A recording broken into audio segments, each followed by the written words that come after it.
Hello friends, ഇന്നത്തെ എപ്പിസോഡിൽ ശ്യാമയുടെ result കയ്യിലേക്ക് കിട്ടിയ നിമിഷം തന്നെ ഡോക്ടർ അത് നോക്കിയിട്ട് ആശങ്കയോടെ നേഴ്സിനോട് പറഞ്ഞു, ഇത് അബോർഷന്റെ സിംറ്റംസ് ആണല്ലോ. ആ വാക്കുകൾ കേട്ടതും ശ്യാമ ഞെട്ടലോടെ ഡോക്ടറെ നോക്കുന്നു. വേണ്ട ഡോക്ടർ, എനിക്ക് എന്റെ കുഞ്ഞിനെ വേണം, ഇത് അബോർഷൻ ആക്കരുത് ഡോക്ടർ എന്ന് പറഞ്ഞുകൊണ്ട് ശ്യാമ നിലവിളിക്കുമ്പോൾ ഡോക്ടർ ശ്യാമയെ സമാധാനിപ്പിച്ചു.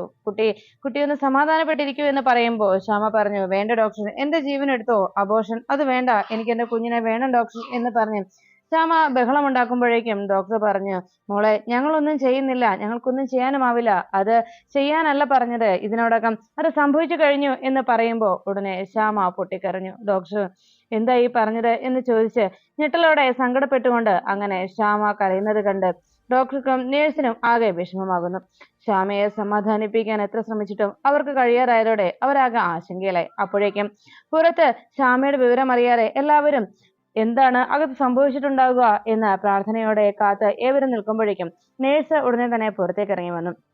ആ ഹോസ്പിറ്റലിലെ മറ്റൊരു നേഴ്സ് അവിടേക്ക് വന്നതും ICU ഓപ്പറേഷൻ തിയേറ്ററിൽ നിന്ന് ഇറങ്ങി വന്ന നേഴ്സ് ആ പെൺകുട്ടിയോട് ദേഷ്യത്തോടെ ചോദിച്ചു, അല്ല, നീ ഇത് എവിടെയായിരുന്നു, എത്ര നേരമായി നിന്നെ അന്വേഷിക്കുന്നു? അപ്പോഴേക്കും ആ നേഴ്സ് പറഞ്ഞു, അത് പിന്നെ ഞാൻ അവിടെ റിസപ്ഷനിൽ അവിടെയായിരുന്നു എന്ന് പറഞ്ഞു. അവിടെയാണെ വലിയ കാര്യങ്ങളൊന്നും ഇല്ലല്ലോ അല്ലെ, വെറുതെ ഇരുന്നാ മതിയല്ലോ. അതെ, വേഗം അകത്തേക്ക് കയറുക, ഇപ്പൊ വന്ന പേഷ്യന്റ് അബോർഷനാണ് എന്ന് ആ നേഴ്സ് അറിയിച്ചു. അത് കേട്ടതും ആ രണ്ട് നേഴ്സുമാർ കൂടി ഓപ്പറേഷൻ തിയേറ്ററിനകത്തോട്ട് കയറി പോകുമ്പോ ആ വാക്കുകൾ പുറത്തു നിന്ന സത്യാമ്മയും ശാരദാമ്മയും ശാലിനിയും അങ്ങനെ അവിടെ ഉണ്ടായിരുന്ന ഏവരും കേൾക്കാനിടയായി. അത് കേട്ടതോടെ ആകെ ഞെട്ടലോടെ ശാരദാമ്മ ചോദിച്ചു, അബോർഷനോ മോളെ ശാലിനി എന്ന് ശാരദാമ്മ ആശങ്കയോടെ വിളിക്കുമ്പോൾ ശാലിനി ശാരദാമ്മയുടെ അരികിലേക്ക് ചെന്നു. അങ്ങനെയൊന്നും ഇല്ലമ്മേ എന്ന് പറഞ്ഞ് ശാരദാമ്മയെ സമാധാനിപ്പിക്കാൻ ഒരുങ്ങുമ്പോൾ ശാരദാമ്മ സങ്കടപ്പെട്ടുകൊണ്ട് ദൈവത്തോട് ഇങ്ങനെ ഒരു വിധിയോ എന്ന് ഓർത്ത് ദൈവത്തോട് സങ്കടപ്പെടുന്നു. അത് കേട്ട ഉടനെ സത്യഭാമ ഞെട്ടലോട് ചോദിച്ചു, ശ്യാമയ്ക്ക് അബോർഷനോ എന്ന് ചോദിച്ചു സത്യഭാമ ആകെ സങ്കടപ്പെട്ടു. പെട്ടെന്നാണ് സത്യഭാമയുടെ മനസ്സിലേക്ക് വന്നത്, അന്ന് ശാലിനിയെ ആ സീമന്ത ചടങ്ങിനെ ക്ഷണിക്കുന്ന കാര്യം സംസാരിച്ചപ്പോൾ സത്യഭാമ ആ ജ്യൂസ് തറയിലേക്ക് ഒഴിച്ചതും ആ തറയിൽ ഒഴിച്ചിട്ടിരുന്ന ആ ജ്യൂസിലേക്കാണ് ശ്യാമ സീമന്ത ചടങ്ങിന് പങ്കെടുക്കാനായി വരുന്ന സമയത്ത് ആ ജ്യൂസിൽ ചെന്ന് കാലു തെറ്റി തെന്നിയടിച്ച് നിലത്തേക്ക് വീണത്. അങ്ങനെ തന്റെ കയ്യിൽ നിന്നുണ്ടായ പാകപ്പിഴ കൊണ്ടാണ് ഇങ്ങനെ വലിയൊരു ആപത്ത് സംഭവിച്ചത് എന്ന കുറ്റബോധം സത്യാമ്മനെ അലട്ടുന്നു. ഉടനെ തന്നെ സത്യാമ്മ ആകെ വിഷമത്തോടെ സങ്കടപ്പെട്ടുകൊണ്ട് ശ്യാമ കുഞ്ഞ് എന്നൊക്കെ പറഞ്ഞ് വിഷമത്തോടെ സംസാരിക്കുമ്പോൾ വിഷ്ണു അരികിലേക്ക് എത്തി. അമ്മേ, അങ്ങനെയൊന്നും ഇല്ലമ്മേ, അമ്മ ടെൻഷൻ ആകാതെ, അത് ശ്യാമയല്ല, മറ്റേതോ ആളെ കുറിച്ചാ പറഞ്ഞത് എന്ന് വിഷ്ണു സമാധാനപ്പെടുത്തുമ്പോൾ ഉടനെ സത്യഭാമ പറഞ്ഞു, എടാ, വേറെ ഏത് പേഷ്യന്റാടാ ഇപ്പൊ ഇവിടെ വന്നത്? ശ്യാമയല്ലാതെ. ശ്യാമയുടെ കുഞ്ഞ് മരിച്ചു പോയെന്നല്ലേ പറയുന്നത് എന്ന് സത്യാമ്മ ആശങ്കയോടെ പറയുമ്പോൾ വിഷ്ണു പറഞ്ഞു, അമ്മേ, അങ്ങനെയൊന്നും ഇല്ല, അമ്മ വെറുതെ തെറ്റിദ്ധരിക്കുന്നതാ എന്ന് പറഞ്ഞതും സത്യഭാമയെ സമാധാനിപ്പിക്കാനായി വിഷ്ണു ശ്രമിക്കുന്നു. അപ്പോഴേക്കും വിഷ്ണു പറഞ്ഞു, അങ്ങനെയൊന്നും ഇല്ലമ്മേ എന്ന് പറഞ്ഞ് സമാധാനപ്പെടുത്താൻ ഒരുങ്ങുമ്പോൾ ആ വാക്കുകൾ അപ്പുറത്ത് കേട്ടു നിന്നിരുന്ന സുസ്മരയെ വല്ലാതെ സന്തോഷിപ്പിച്ചു. ഉടനെ തന്നെ സത്യാമ്മ വല്ലാതെ പരിഭ്രമിക്കുകയും ആശങ്കപ്പെടുകയും ചെയ്യുന്നത് കണ്ട് ശാലിനി സത്യാമ്മയെ സമാധാനിപ്പിക്കാനായി ശാരദാമ്മയുടെ അരികിൽ നിന്ന് വേഗം സത്യാമ്മയ്ക്ക് അരികിലേക്ക് ചെന്നു. സത്യാമ്മയെ അങ്ങനൊന്നും ഇല്ല എന്ന് പറയുമ്പോൾ സത്യാമ്മ അരികിലേക്ക് ശാലിനി ഓടിയെത്തിയത് കണ്ട് സത്യഭാമ ദേഷ്യപ്പെട്ടു. മാറി നിൽക്കടി അങ്ങോട്ട്, നീ എന്തിനാടി അസത ഇങ്ങോട്ട് വന്നത്? നീ കാരണമാണ് ഇതെല്ലാം സംഭവിച്ചത് എന്ന് ശാലിനിയെ കുറ്റപ്പെടുത്തുന്നു. നിന്നെ ഒഴിച്ചു വിട്ടിട്ടും നീ ഒരു ബാധ പോലെ ഞങ്ങളുടെ ജീവിതത്തെ എന്തിനാ ഇങ്ങനെ പിന്തുടരുന്നത് എന്ന് ശാലിനിയെ കുത്തുവാക്കുകൾ കൊണ്ടും ശാപവാക്കുകൾ കൊണ്ടും സത്യാമ്മ ദേഷ്യത്തോടെ അകറ്റി നിർത്താൻ ശ്രമിച്ചു. അത് കേട്ട് ശാലിനി ആകെ വിഷമിച്ചങ്ങനെ നിൽക്കുമ്പോൾ ശാരദാമ്മയും സത്യാമ്മയുടെ പെരുമാറ്റം കണ്ട് ആകെ സങ്കടപ്പെട്ടു. പ്രീതിയും രോഹിത്തുമൊക്കെ വെറും ഒരു കാഴ്ചക്കാരെ പോലെ എന്ത് ചെയ്യണമെന്നറിയാതെ അങ്ങനെ നോക്കി നിൽക്കുമ്പോൾ സത്യഭാമ, ദൈവമേ, പാവം ശ്യാമ, എന്റെ കുഞ്ഞ് എന്ന് പറഞ്ഞ് സങ്കടപ്പെട്ടുകൊണ്ട് സത്യഭാമ നെഞ്ചത്ത് കൈവച്ച് വേദനിച്ചു. ഉടനെ തന്നെ സത്യഭാമയ്ക്ക് അത് വലിയൊരു ഷോക്കായി മാറുകയും പെട്ടെന്ന് ബോധം കെട്ട് സത്യഭാമ ആ ചെയറിലേക്ക് ചെന്ന് വീഴുന്നു. സത്യാമ്മയുടെ ബോധം മറിഞ്ഞു പോയെന്ന് മനസ്സിലാക്കിയതോടെ പ്രീതിയും വിഷ്ണുവും അരികിലേക്ക് ഓടിയെത്തി. അമ്മ എന്താ പറ്റിയത് എന്ന് ചോദിച്ച് സത്യാമ്മയെ വിളിച്ചുണർത്താനായി ശ്രമിച്ചിട്ടും എത്ര വിളിച്ചിട്ടും സത്യാമ്മയുടെ ബോധം തെളിയുന്നില്ല. ഉടനെ തന്നെ വിഷ്ണു അവിടെ കണ്ട ഒരു നേഴ്സിനെ വിളിച്ചു. നേഴ്സ്, ഒന്ന് വേഗം വാ എന്ന് പറഞ്ഞ് സത്യാമ്മയെ പെട്ടെന്ന് തന്നെ ICUലേക്ക് ഷിഫ്റ്റ് ചെയ്യുന്നു. ആ സമയത്ത് ശ്യാമയുടെ അബോർഷൻ സംഭവിച്ചു എന്നുള്ള കാര്യം ഉൾക്കൊള്ളാനാകാതെ സത്യാമ്മയ്ക്കുണ്ടായ ഈ അവസ്ഥയെക്കുറിച്ച് എല്ലാവരും ടെൻഷനിലായി. സത്യാമ്മയെ വേഗം തന്നെ ICUയിൽ കയറ്റി അവരെ ചെക്ക് ചെയ്തുകൊണ്ടിരിക്കുന്ന സമയത്ത് ശ്യാമയെയും അബോർഷന് ശേഷമുള്ള ആദ്യ ട്രിപ്പ് ഇടുകയും മറ്റു കാര്യങ്ങളൊക്കെ ഡോക്ടേഴ്സ് ചെയ്തു കഴിയുമ്പോൾ ശ്യാമയ്ക്ക് ബോധം തെളിഞ്ഞ നിമിഷം ശ്യാമ തന്റെ വയറ്റിലൊന്ന് തൊട്ടുനോക്കി. ആ വയറ്റിൽ തനിക്ക് താൻ ജന്മം കൊടുത്ത ആ കുഞ്ഞിനെ തന്റെ വയറ്റിൽ വെച്ച് തന്നെ ഇല്ലാതാക്കേണ്ടി വന്നതിന്റെ വേദനയിൽ ശ്യാമ ആ വയറ് തടവി സങ്കടപ്പെട്ടു. അപ്പോഴേക്കും സത്യാമ്മയ്ക്ക് വേണ്ട ട്രീറ്റ്മെന്റ് എല്ലാം കൊടുത്ത് ഡോക്ടർ വരുന്നതും കാത്ത് രോഹിത്തും വിഷ്ണുവും ശാലിനിയും എല്ലാം പുറത്ത് കാത്ത് ആശങ്കയോടെ നോക്കിയിരുന്നു. അപ്പോഴേക്കും പ്രീതിയുടെ സങ്കടം കണ്ട് വിഷ്ണു പ്രീതിയെ സമാധാനിപ്പിച്ചു. അമ്മയ്ക്ക് കുഴപ്പമൊന്നുമില്ല എന്ന് പറഞ്ഞ് ശാലിനിയെയും പ്രീതിയെയും ആശ്വസിപ്പിച്ചുകൊണ്ട് നിൽക്കുമ്പോഴാണ് അവിടെ സുസ്മിത വന്ന് നിൽക്കുന്നത് കണ്ടത്. ഉടനെ തന്നെ വിഷ്ണു ചോദിച്ചു, ഇവളെന്തിനാ ഇപ്പൊ ഇവിടേക്ക് വന്നത് എന്ന്. വിഷ്ണു ദേഷ്യത്തോടെ സുസ്മിതയെ കണ്ടിട്ട് ശാലിനിയോട് അന്വേഷിച്ചതും ശാലിനി പറഞ്ഞു, അതെ, ഇവിടുത്തെ സങ്കടങ്ങളൊക്കെ കണ്ടിട്ട് സന്തോഷിക്കാൻ വേണ്ടി, അതിനല്ലാതെ പിന്നെന്തിനാ അവൾ ഇവിടെ വരുന്നത് എന്ന് സുസ്മിതയെ നോക്കി ശാലിനി പറഞ്ഞു. വിഷ്ണു ശാലിനിയുടെ മറികടന്ന് സുസ്മിതയുടെ അരികിലേക്ക് പോകാൻ തുടങ്ങുമ്പോഴേക്കും ശാലിനി സുസ്മിതയുടെ അരികിലേക്കുള്ള വിഷ്ണുവിന്റെ ആ യാത്ര തടയുന്നു. വേണ്ട വിഷ്ണുവേട്ടാ, അവൾ എന്തെങ്കിലും ചെയ്യട്ടെ എന്ന് പറഞ്ഞ് വിഷ്ണുവിനെ പിടിച്ചു നിർത്തുന്നു. അപ്പോഴേക്കും ഐസിയിൽ നിന്ന് ഡോക്ടർ പുറത്തേക്ക് ഇറങ്ങി വന്നു.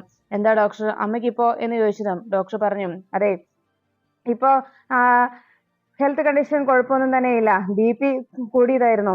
പിന്നെ ഇപ്പോഴത്തെ സാഹചര്യത്തിൽ അവര് കൂടുതൽ മെന്റൽ സ്ട്രെയിൻ ഒന്നും കൊടുക്കാതിരിക്കുന്നതാണ് നല്ലത്. ഈ ഹാർട്ടിന് കംപ്ലൈന്റ് ഉള്ള ആളല്ലേ, അതുകൊണ്ട് തന്നെ ഹാർട്ടിന് പ്രോബ്ലം ഉള്ളതുകൊണ്ട് അതിനെ മെഡിസിൻ ഒക്കെ എടുക്കുന്ന ആളായതുകൊണ്ട് കൂടുതൽ മാനസിക സംഘർഷം ഉണ്ടാകുന്ന കാര്യങ്ങളൊന്നും കാണുകയോ കേൾക്കുകയോ പറയുകയോ ഒന്നും ചെയ്യരുത് എന്ന്.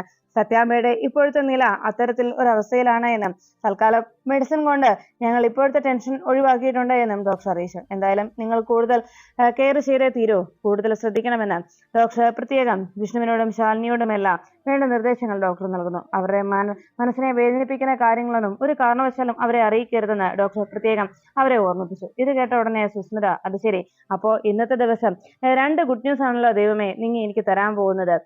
ശ്യാമയുടെ കുഞ്ഞ് നഷ്ടമായി എന്നുള്ള വാർത്ത അറിയുന്നതോടെ ആ സത്യഭാമയുടെ ജീവനും അങ്ങ് മേലോട്ട് പോകും. ഇത്രയും നല്ലൊരു കാഴ്ച ഇനി വരെ കാണാനില്ലല്ലോ എന്നെല്ലാം ആലോചിച്ചുകൊണ്ട് സുസ്മിത വളരെ സന്തോഷത്തോടുകൂടി നിൽക്കുന്നു.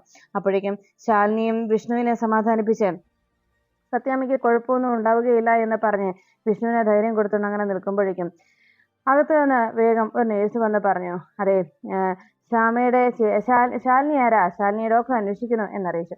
ഉടനെ ശാലിനി വേഗം ശാരദാമ്മയോട് പറഞ്ഞു, അമ്മ കൂടി വന്നേ എന്ന് പറഞ്ഞ് ശാലിനിയും അമ്മയും ശാരദാമ്മയും കൂടി വേഗം ഡോക്ടർ വിളിച്ചതനുസരിച്ച് അകത്തേക്ക് പോകുന്നു. ഈ സമയത്ത് ശ്യാമയ്ക്ക് വേണ്ടി കാത്തു നിന്ന ശാലിനിയും ശാരദാമ്മയും ശ്യാമയെ കണ്ട് ആകെ വിഷമത്തോടെ അരികിലേക്ക് ചെന്നു. ഉടനെ തന്നെ ശ്യാമ സങ്കടപ്പെട്ടുകൊണ്ടിരിക്കുന്നത് കണ്ട്, എന്താ മോളെ, എന്താ കാര്യം എന്ന് അരികിലേക്ക് എത്തി ശാലിനിയും ശാരദാമ്മയും ചോദിച്ചു. ശ്യാമ വേഗം തലയുയർത്തി ശാലിനിയെ കെട്ടിപ്പിടിച്ച് കരയുക തന്നെ ചെയ്യുകയാണ്. ഈ കാഴ്ച കണ്ട് അമ്മേ, കുഞ്ഞേച്ചി എന്ന് പറഞ്ഞ് ശ്യാമ കരയുന്നത് കണ്ട് എന്താ കാര്യം എന്നറിയാതെ ശാലിനി ഡോക്ടറെ നോക്കിയിട്ട് ചോദിച്ചു, എന്താ ഡോക്ടർ, എന്താ സംഭവിച്ചത്? അപ്പോഴേക്കും ഡോക്ടർ പറഞ്ഞു, അബോർഷനായി. ആ വാക്ക് കേട്ടതും ശാലിനിയും ശാരദാമ്മയും ഞെട്ടുന്നു. ശാരദാമ്മയും നേരത്തെ കേട്ട വാർത്ത സത്യമായിരുന്നുവെന്ന് വേഗം തന്നെ മനസ്സിലാക്കി ശ്യാമയുടെ സങ്കടത്തെ എങ്ങനെയെങ്കിലും തരണം ചെയ്യണമെന്ന് ശാലിനി തീരുമാനിച്ചു. ഉടനെ തന്നെ ശാലിനി ശ്യാമയോട് പറഞ്ഞു, മോളെ, നീ സങ്കടപ്പെടാതെ, ഇപ്പോ ഇങ്ങനെ സംഭവിച്ചത് വിധിയാണെന്ന് കരുതിയാൽ മതി. മറ്റൊരു കുഞ്ഞിനെ നിനക്ക് ദൈവം തരും. അപ്പോ ഈ സങ്കടമെല്ലാം നീ അങ്ങ് മറക്കും. പതിയെ പതിയെ നിന്റെ ഈ വേദന ഇല്ലാതാകും മോളെ. മറ്റൊരു കുഞ്ഞ് നിന്റെ ജീവിതത്തിലേക്ക് വന്നു കഴിയുമ്പോൾ ഇതെല്ലാം മാറും എന്ന് ശ്യാമ സങ്കടപ്പെടുന്നത് കണ്ട് ശാലിനി സമാധാനിപ്പിക്കാൻ തുടങ്ങി. അത് കേട്ടതും ശ്യാമ പറഞ്ഞു, ചേച്ചി, അതിനു പോലുമുള്ള ഭാഗ്യം എനിക്ക് ദൈവം തന്നില്ലല്ലോ ചേച്ചി, അതിനുള്ള ഭാഗ്യവും എനിക്കില്ലാതാക്കിയില്ലേ എന്ന് പറഞ്ഞ് ശ്യാമ സങ്കടപ്പെടുമ്പോൾ ശാരദാമ്മയ്ക്കും ശാലിനിക്കും ആകെ ടെൻഷനായി. എന്താ ശ്യാമ പറഞ്ഞു വരുന്നതെന്നറിയാതെ എന്തിനാണ് അവൾ അങ്ങനെ പറഞ്ഞത് എന്ന സംശയത്തിൽ ശാരദാമ്മയും ശാലിനിയും പരസ്പരം നോക്കി.